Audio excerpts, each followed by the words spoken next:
Привет. Значит, позавчера я почистила себе длину до 10 уровня. У меня получился очень хороший оттенок. Вот. Сегодня я буду осветлять корни краской. У меня уже с прошлого окрашивания прошло даже чуть больше месяца. Корни отросли примерно на сантиметр и 2-3 миллиметра где-то так. Изначально я хотела осветлять корни на 12% оксиде, но я так подумала, что может быть и мне 9 хватит. Потому что раньше, когда я до этого была блондинкой когда-то, я всегда себе подкрашивала корни краской Estelle Essex, специально осветляющая серия SOS. 101 тон, очень хороший, кстати, всем советую. В этот раз я решила пробовать осветлять корни краской Капус.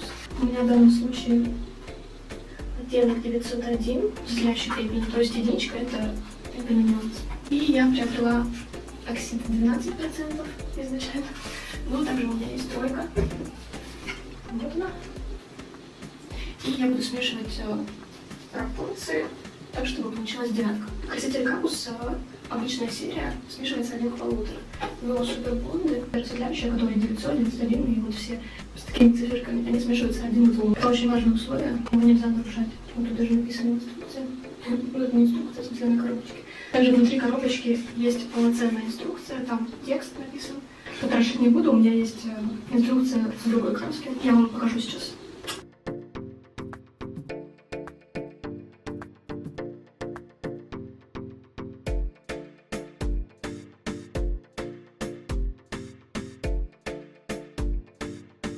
Кстати, минутка ликбеза. А почему, значит, осветляющие серии смешиваются с оксидами высокими, то есть 9-12? Есть такое мнение, что высокий процент оксида должен погасить большое количество аммиака, которое содержится в осветляющей серии. Но по сути это не совсем так. Краски супер осветляющей серии, по идее, можно смешивать с более низкими оксидами, но тогда теряется вообще смысл высокого содержания аммиака в краске. Высокое содержание аммиака дает побольше разрыхлить структуру волоса, чтобы, соответственно, лучше происходило осветление. Поэтому нет смысла использовать эту краску для тонирования, потому что вы просто-напросто портите себе волосы лишний раз. Это все равно, что взять, например, краску щадящую, очень хорошую, ухаживающую, и краску жесткую, которая прям портит волосы очень сильно и сушит их. И вы берете и просто умышленно используете вот эту вот жесткую краску для тонирования. Зачем? Краска с высоким содержанием аммиака логично использовать только для осветления, ну, либо для седых волос, но это уже другая история. Так как я сказала, эта краска смешивается 1 к 2 с окислителем. У меня окислитель тройка и двенашка, мне нужно получить девятку. Как это будет? Я буду брать 50 грамм краски, соответственно, нужно 100 грамм оксида. Из этих 100 грамм я делю как бы на 3 части, да, условно. Будет одна часть 3% оксида и 2 части 12% оксида. 3 плюс 12 плюс 12 разделить на 3, потому что у нас 3 части получается 9. Это вся математика. Перед тем, как смешивать краску, убедитесь, что у вас приготовлены перчатки обязательно. А также лучше прямо заранее разделить волосы, чтобы после смешивания краски вы непосредственно начали наносить, не делая никаких лишних действий. Разделять буду как обычно, расчешу волосы. У меня это расческа с Fix Price, когда они еще были. Офигенная замена, кстати, там телевизором вообще. Я другими расческами не пользуюсь. У меня есть только расческа из натуральной щетины, но они в другом видео. Покажу еще раз, как я разделяю. Я разделяю на 3 части. То есть у меня есть видимая часть, вот она, которую я могу прямо непосредственно перед зеркалом наносить, и все будет окей. Что для меня видимая зона? Это зона примерно вот до части за ухом. Смотрю в зеркало, примечаю примерно точку, которую вот я вижу, и провожу вниз. Что сделаю так? Потом повяжу резиночку. И с этой стороны то же самое.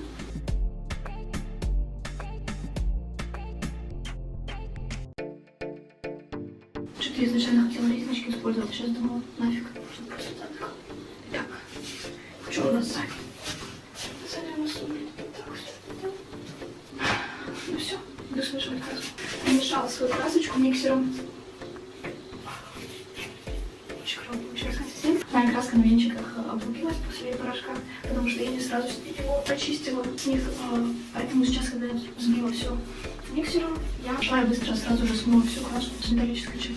Что начинаю? Делаю я. Наношу таким образом.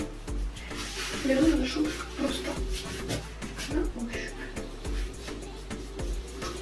Немножко в зеркало я могу видеть, но не полностью. Кстати, я хочу чередовать. Так, теперь отделяю пальцем. Вот прям большим пальцем я чувствую, где мокрое, где не мокрое. Беру небольшое количество сначала и просто промазываю стык небольшой. Снизу, так сказать, а теперь беру и ложу сверху. Не сказала. Я хочу чередовать нанесение. Вот, то есть 1 месяц, например, наносить, начинать с задней части головы, заканчивать передней и в какой-нибудь другой, ну, то есть, а в следующий месяц наносить сначала переднюю часть, потом заднюю, чтобы равномерно все было прокрашено. Запах терпимый. Ну, на коне, само собой, легче наносить. Самое сложное наносить на длину, потому что это все перед лицом. А то, что на голове, как бы она забьет нос.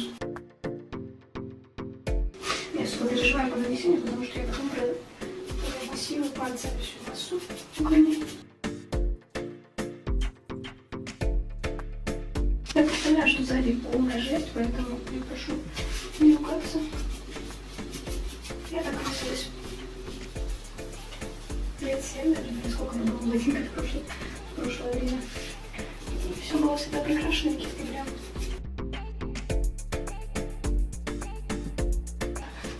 Что делаю теперь? Прохожусь по стыку с другим участком.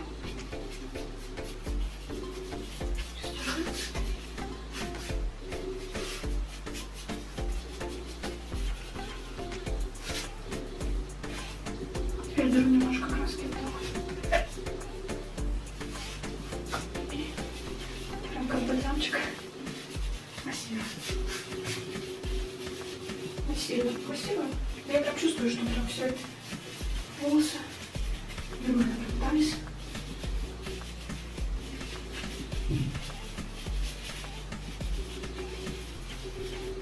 Теперь возьму бумагу, вытру свои перчатки. Продолжаем. Убираю. Сначала я всегда начинаю почему-то с этой стороны. Для меня это такая правая, с другой стороны. Все считать.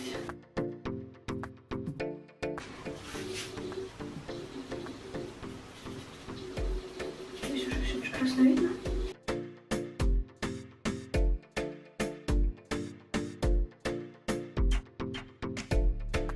Немножко захожу на предыдущую. Потому что когда я дочищала базу свою, я не сильно вытраживала эту часть, здесь есть вот чуть-чуть потемнее. Но так как это натуральные волосы, то есть это не другая краска, то есть не косметическая база была, то я не боюсь, потому что все садится все равно.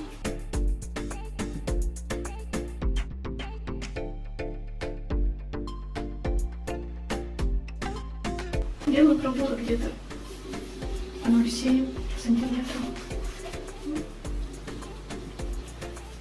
Получится. Там все равно это еще красиво.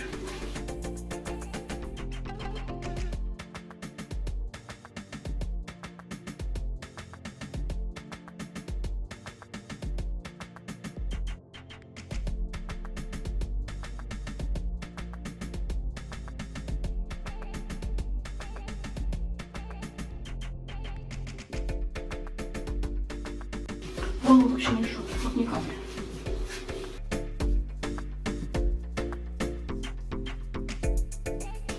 Даже никакого тепла сейчас не ощущаю.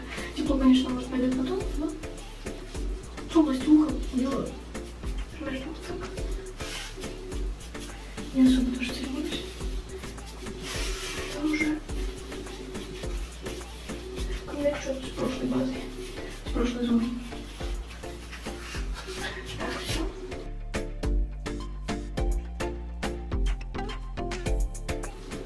Убираем эту.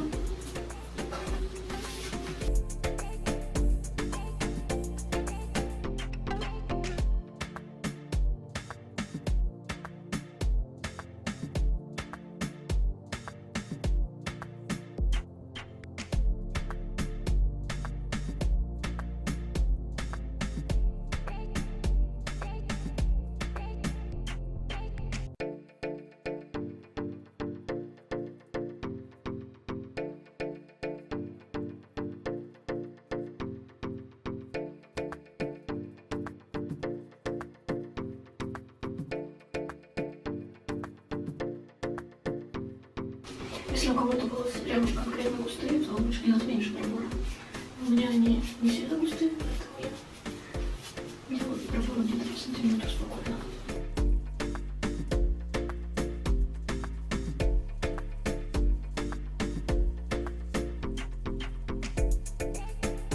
Что краски нахерачу?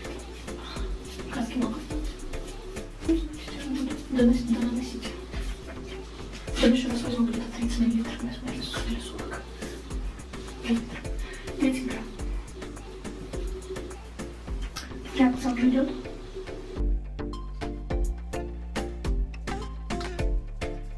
Наношу прямо так, чтобы... Наношу прямо пальцем, потому что кисточка, она немножко растирает.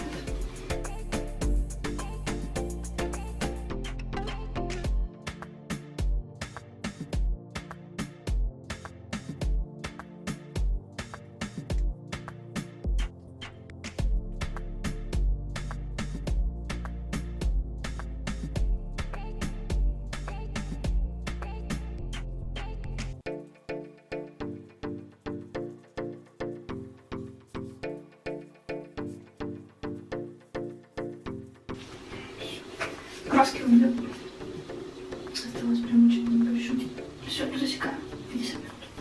Перчатки помыла их и выбрасываю глаз, потому что я не буду смывать краску с волос, чтобы руки не пострадали. Так, прошло 50 минут с момента нанесения.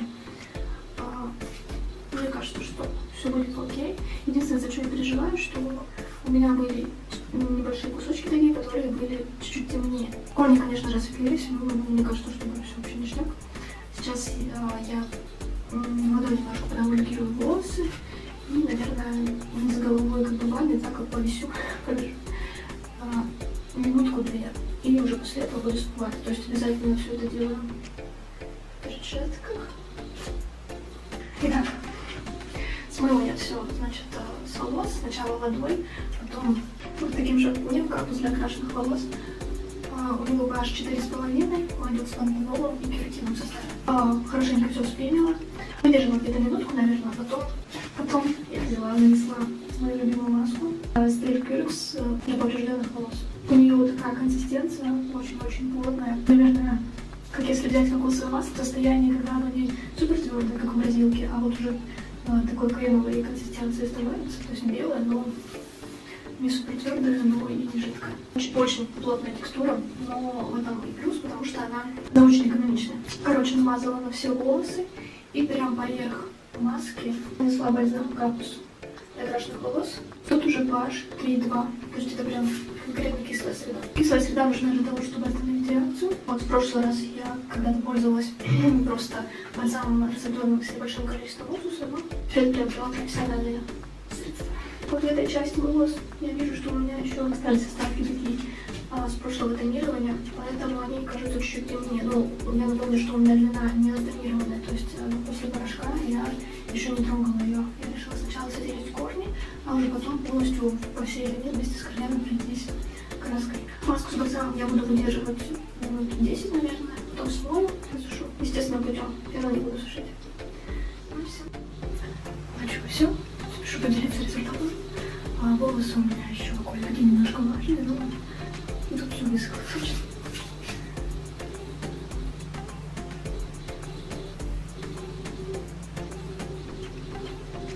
Короче, что хочу сказать.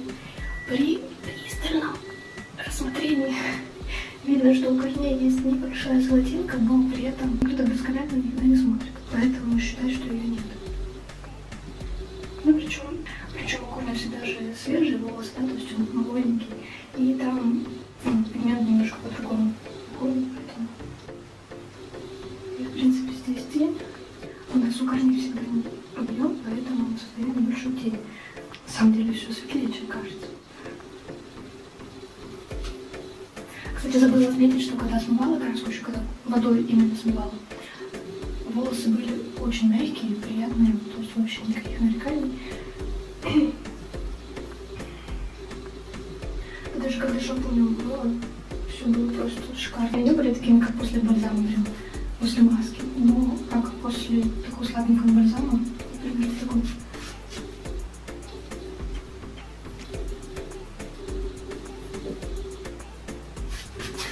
полностью вырвалась у меня.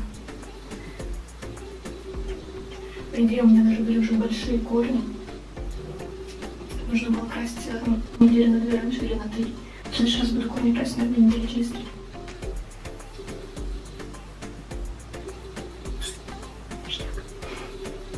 Сделаю еще фоточки на дневном свету. Здесь, кстати, немножко у меня лапочка желтеет, здесь белый свет. Или нет, ну как это, как бы не холодно. Я очень довольна. Даже на тебя. Красить волосы по длине я буду через 2 дня. И тогда уже посмотрим окончательный результат. А, кстати, эта же краска получается 901, то есть единичка B поменялась. И на самом деле, если разглядывать хорошенько, видно, что все-таки пепел небольшой есть. То есть здесь более холодный цвет, чем дальше идет по линии. Он такой получился беленький. Но нужно учитывать, что вот этот пепельный нюанс высветляющей краски, он выражен только в том случае, если вы дошли до десятки на корнях. Если вы не дотянули корни, то вам этот пепел он ничего не даст, поэтому лучше добавлять какие-то корректоры в краску, то есть усиливать нюанс. Мне на данном этапе этого было не нужно совсем, потому что я потом буду всю длину тонировать. Меня все устроило. Волосы в отличном качестве, даже концы расчесываются. Это все после маски остается. Вот так вот. Я считаю, что это определенно восстанавливает блондинок, этот маска.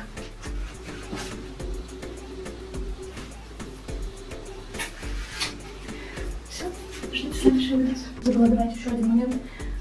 Нужно обязательно учитывать, что если вы точно так же переходите с порошка на краски, то у вас в любом случае будет небольшой переход от порошковой базы к красочной. То есть насколько сильно бы краска не спряла, просто разница немножко видна. Потому что абсолютно разные технологии, немножко по-разному технологически изоляция. Порошок он более глубоко выбирается или нет, а краска чуть более поверхностна. Вот так вот.